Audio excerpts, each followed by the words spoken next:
पुढची बातमी, आपल्या गावातला रस्ता अत्यंत वाईट आहे, दुर्लक्षित आहे. सरकार किंवा लोकप्रतिनिधी यांच्याकडून तो होणारा नाहीये हे एका गावातल्या तरुणाच्या लक्षात आलं आणि मग त्याने ध्यास घेतला हा रस्ता एकट्याच्या हिमतीवर पूर्ण करण्याचा. पण त्याने काम सुरू केलं आणि त्याला त्याच्या मित्रांचीही साथ मिळाली आणि मग तयार झाला तब्बल 12 किलोमीटरचा रस्ता अहमदनगरच्या अकोले गावातला. हा रस्ता बांधला जातोय शिर्डीतल्या अकोलेमध्ये.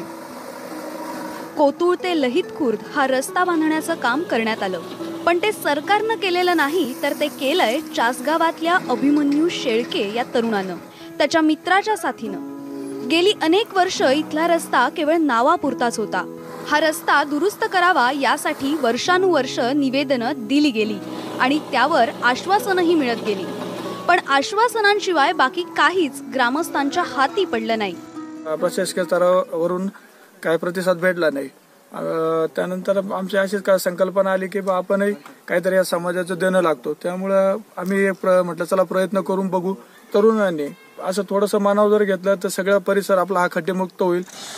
खरं तर सुरुवात अभिमन्यूनं एकट्यानं केली होती, पण त्याची तळमळ पाहून त्याच्या मदतीला त्याचे मित्रही धावले आणि 12 किलोमीटरचा रस्ता त्यांनी बघता बघता दुरुस्तही केला. बाकीचे जेसीबी ट्रॅक्टर वगैरे आणले, स्वतःच्या स्वखर्चाने हे रस्त्यांचं काम त्यांनी सुरुवात केलेली.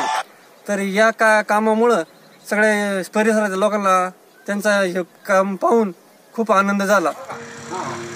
ग्रामपंचायतीनंही आमदाराकडे तसंच सार्वजनिक बांधकाम विभागाकडे या रस्त्यासाठी हेलपाटे मारले होते, पण त्यांच्या हाती काहीच लागलं नव्हतं.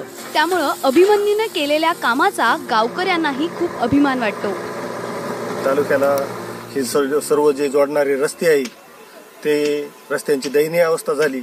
सार्वजनिक बांधकाम विभागानं काही रस्त्यांकडे गेल्या 7-8 वर्षापासून डोकून सुद्धा बघितलं नाही. इथले 10, 15, 20 किलोमीटरचे रस्ते खड्डेमुक्त करण्यासाठी त्यांनी प्रयत्न केलाय. त्याचा हा जो उपक्रम आहे तो निश्चित अभिनंदनास पात्र आहे. रस्ते, पाणी, वीज या मूलभूत गरजा खरं तर प्रत्येक गावापर्यंत पोहोचायलाच हव्यात, पण तसं होताना दिसत नाही. सरकार अनेकदा पुरं पडत नाही.